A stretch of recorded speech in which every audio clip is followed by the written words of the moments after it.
Fala galera do Cine Eterno, eu acabei de assistir o remake live action do A Bela e a Fera. E aí, vira eterno ou vai pro inferno?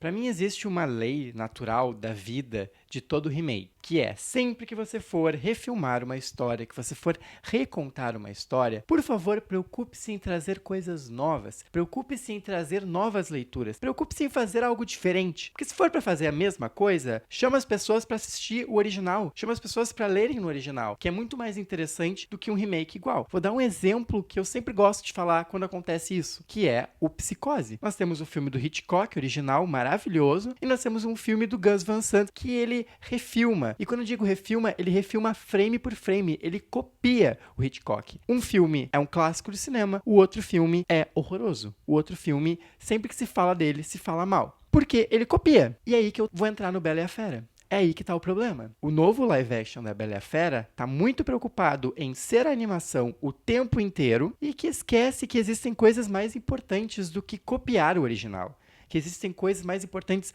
como desenvolver personagem, como contar uma história direito, como ser um filme que fale com o coração, que emocione as pessoas. Falta muito disso no live action de Bela e a Fera. Vou ser bem breve, eu não vou me estender muito, porque o grande problema do filme é esse. Eu não preciso nem dizer que o visual do filme é muito bonito, que a Disney sempre tem esse cuidado com os filmes dela. Então o visual do filme é lindo, tem um cuidado de produção, um cuidado de maquiagem, um cuidado de figurino exemplar, excepcional.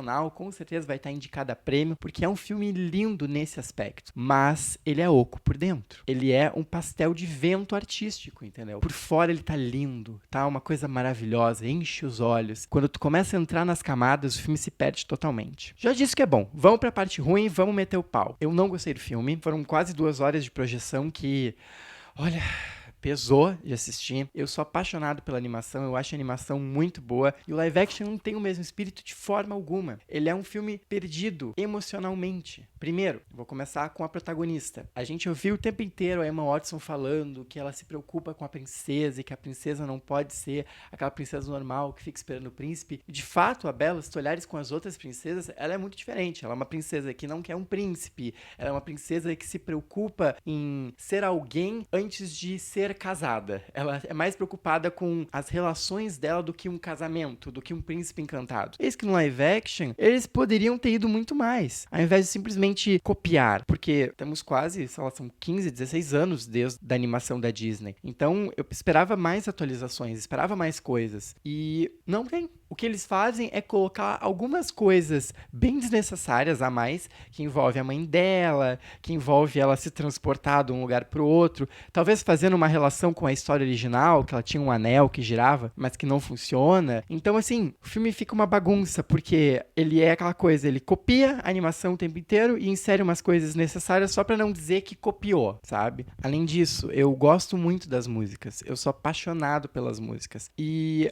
aqui, é aquela coisa, quando vai pro live action, parece que faltou, e faltou muita coisa, parece que tem muita coisa ali que simplesmente sugaram da animação, e quando chega no filme, fica tão mais pobre, fica tão mais sem vida, e eles tentam fazer tudo grandioso, mas a grandiosidade não chega perto, porque pra mim, por exemplo, a Emma Watson parece o tempo inteiro desconfortável. E aí entra um problema que, às vezes, é difícil de separar o personagem da pessoa que é a atriz. Mas tu vê o desconforto da personagem naquele papel, porque ela não tem a ver. E eu diria até que a Bella de hoje, o símbolo que a Bella teria de representatividade hoje, não é a Bella que mostra no filme. Não é uma Bella que, em certo momento do filme, não se preocupa mais com o pai dela. Coisa que na animação não acontece e que aqui acontece. Então tem um monte de coisa que eles, na preocupação de copiar muito, esquecem do coração, esquecem do simples, esquecem da emoção. E é isso que resume a Bela e a Fera. Além do mais, eu não gostei da Fera em si, eu não gostei da animação que eles fizeram por cima, porque o filme de início era para ser toda a maquiagem, e o que eu ia achar fabuloso, porque a gente já viu trabalhos de maquiagem lindos.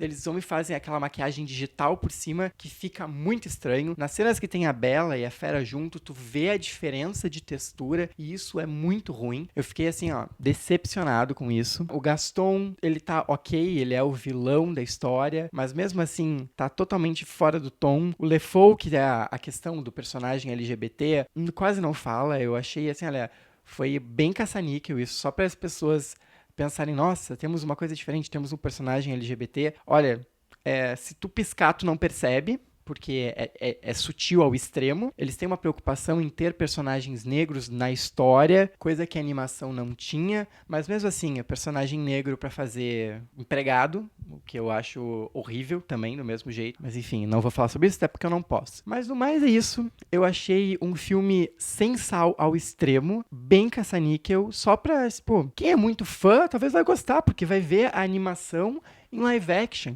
Mas para quem gosta do filme, para quem esperava que eles fossem trazer uma coisa nova, olha, por exemplo, o que se faz no Malévola, em que tu traz um outro ponto de vista, em que tu muda a história sem medo de mudar a história. Olha o Cinderela, tem muita coisa do desenho, mas tem muita coisa nova. Tem coisas interessantes sendo trazidas. Olha o Mowgli também é uma cópia do desenho, mas quando traz coisas novas, se preocupa em aprofundar as coisas novas, em trazer um outro ponto de vista.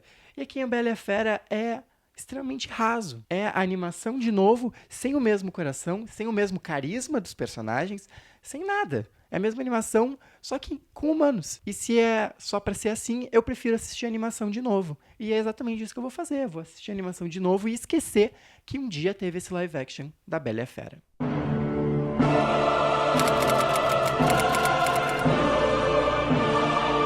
Se é a primeira vez que você está vendo um vídeo meu, tem um sistema de notas um pouquinho diferente. Se eu der de B pra cima, o filme ele vira eterno.